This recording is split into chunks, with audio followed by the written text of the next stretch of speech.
Bismillahirrahmanirrahim. Assalamualaikum warahmatullahi wabarakatuh. Keistimewaan yang ada di dalam azan. Saya akan bahas dulu dari sejarah azan. Singkat saja bahwa azan ini baru disyariatkan menurut jumhur ulama, bukan ijma ya. Jumhur itu artinya mayoritas ulama bersepakat bahwa azan ini mulai disyariatkan pada tahun pertama Hijriyah. Berarti di mana tuh? Di Madinah. Setelah Nabi berhijrah. Jadi ceritanya waktu Nabi berhijrah, program pertama yang Nabi lakukan di kawasan setelah hijrah itu adalah membangun masjid. Beliau hijrah, berhenti di Quba, beliau bangun masjid yang kelak kemudian dikenal dengan nama Masjid Quba. Kemudian dari Quba udah ngumpul semua, lanjut masuk ke dalam kota Madinah, karena dulu Quba tidak disebut sebagai kota Madinah. Setelah masuk ke kota Madinah juga yang pertama dilakukan Nabi adalah membangun masjid. Udah dibangun masjid oleh para sahabat, kemudian mereka bingung, ini gimana cara manggil orang ke masjid untuk sholat berjamaah sehari 5 kali. Ada yang ngusulin bikin api di atas bukit, kalau udah kelihatan api ke masjid. Wah, mirip Majusi kata yang lain. Ada yang ngusulin pakai trompet, saksofon ya, wes, Kennedy ya. Ternyata ini mirip dengan orang Yahudi. Oh, ada yang ngusulin pakai lonceng. Kalau lonceng lebih keras suaranya, katanya mirip Nasrani. Akhirnya disepakatilah kita panggil aja dengan kalimat as-sholatu jami'ah. Belum ada azan. Jadi setiap waktu sholat Bilal dipilih oleh Nabi. Nah pertanyaannya, kenapa Bilal? Bukankah ada Abdullah ibnu Mas'ud? Siapa dia? Sahabat yang bacaan Al-Qurannya persis Jibril. Persis Jibril. Jadi kalau mau tahu gimana bacaan Jibril, lihat Ibnu Mas'ud. Masalahnya gak ada rekaman ya, gak ada Spotify ya zaman itu ya. Kalau ada udah trending banget itu. Saking kerennya bacaan Ibnu Mas'ud. Kenapa gak Ibnu Mas'ud? Kenapa gak Usaid bin Hudayr? Sahabat yang kalau baca Quran awan ngumpul di atasnya. Coba yang gaya-gaya sekarang yang jago maqamat, coba baca Quran ada awan gak di atas kita? Gak usah sombong deh, biasa aja. Paling banyaknya di like doang kan ya. Ini yang nge-like awan loh. Itu kan yang nge-like cuma cewek-cewek tuh. Ini yang nge-like awan. Keren mana coba? Awan nge-like sampai muncul di atas kepalanya Usaid bin Hudayr. Siapa lagi? Abdullah ibnu Abbas. Yang kalau dia baca Quran, malaikat turun dari langit sampai penuh langit itu seperti cahaya bintang. Kenapa bukan mereka? Kenapa Bilal? Kenapa Bilal? Yang bukan ahlul Quran seperti Ibnu Abbas, Ibnu Mas'ud, Zaid bin Sabit dan seterusnya. Kenapa Bilal? Karena Bilal yang suaranya paling lantang. Seandainya manusia tahu apa yang ada di dalam azan dan shaf pertama, lalu mereka tidak mendapatkan kesempatan untuk hal itu kecuali dengan cara mengundi, maka mereka akan melakukan undian. Di situ pesannya adalah ternyata apa yang ada di dalam azan dan shaf pertama. Jadi azan dengan shaf pertama itu digabung, menunjukkan betapa azan itu sesuatu yang sangat istimewa dan kita tahu keistimewaan shaf pertama. Kemudian yang kedua adalah sejarah azan, supaya kita paham dulu secara historis seperti apa sih azan ini, dan biar nggak ada lagi missing link ya dari kita dengan Islam kita, antara kita dengan Islam kita. Karena di antara anak-anak muda sekarang mungkin banyak missing link tentang Islam kita, sehingga karena ada missing link historis itu akhirnya kita mudah terpengaruh dengan statement-statement orang yang bahkan gak ngerti tentang Islam, yang dia tidak membuat sebuah konten kecuali hanya untuk membuat keramaian dan keriuhan, atau justru untuk membuat syubhat.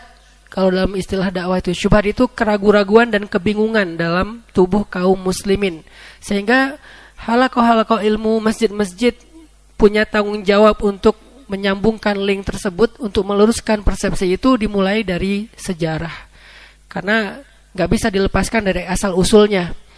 Ternyata azan itu dalam pendapat jumhur atau mayoritas ulama mulai diterapkan atau disyariatkan pada tahun pertama Hijriyah. Sebelum tahun pertama Hijriyah atau sebelum ada azan dengan teksnya, Maka kesepakatan kaum muslimin kalau mau sholat itu adalah dengan memanggil as-sholatu jami'ah.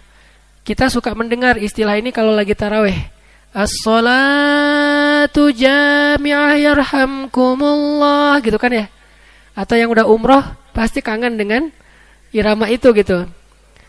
As-sholatu alal amwati yarhamkumullah, gitu ya. Wah, bangun sholat jenazah, habis sholat fardu di Mekah, Madinah. Nah, kalau di Indonesia pas taraweh, as-sholatu jami'ah yarhamkumullah. Akhirnya bangun sholat taraweh. Nah, itu kalimat yang ada asal-usulnya juga. Jadi nggak salah kalau misalnya masjid menggunakan panggilan oleh Bilal, yuk kita sholat taraweh berjamaah, yaitu dengan kalimat as-sholatu jami'ah. Arti as-sholatu jami'ah, yuk sholat berjamaah. Siapa yang ditunjuk? Bilal. Rasulullah SAW menunjuk Bilal, muazzin pertama. Sebelum nanti Nabi punya 4 muazzin. Tapi yang pertama sekali ditunjuk adalah Bilal. Kenapa Bilal? Karena Bilal suaranya paling lantang tapi gak ngeganggu.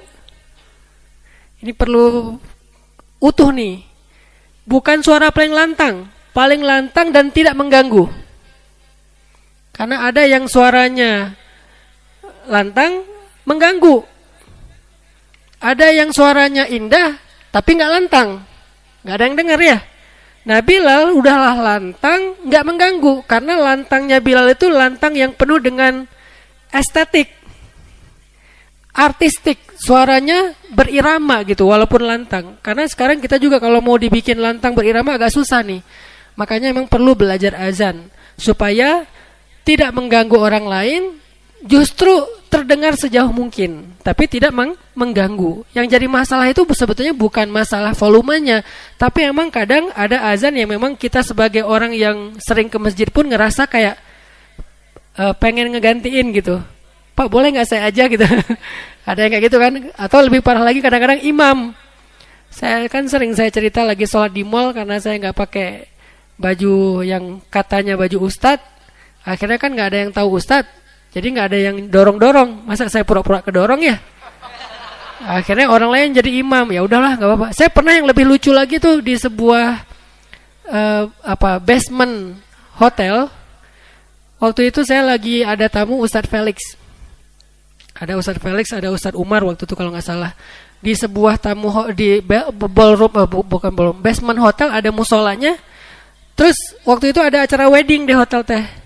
Nah, pas waktu maghrib, orang-orang yang mau ikut acara wedding sholat maghrib kan di basementnya. Saya udah di depan bareng Ustadz Felix.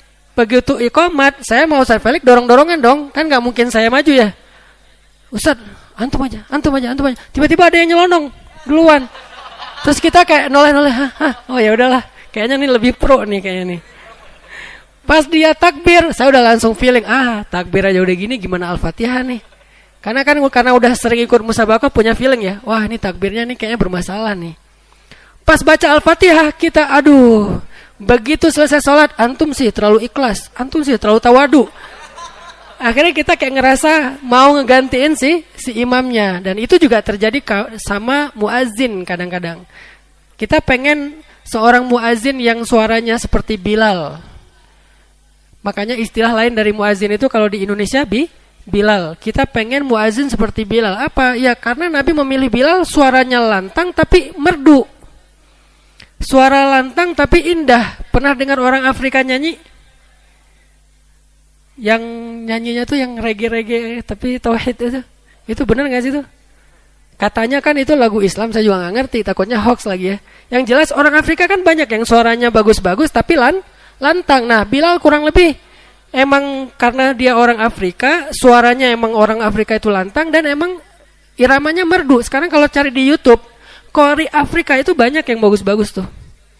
Yang ngajinya kayak syekh-syekh dari Mesir, baca Ad-Duha satu nafas.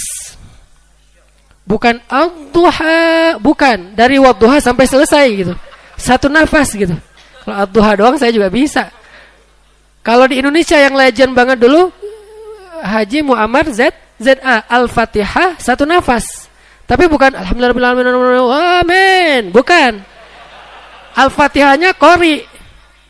Dari mulai bismillah dengan mujawwad yang pelan-pelan sampai waladhdallin.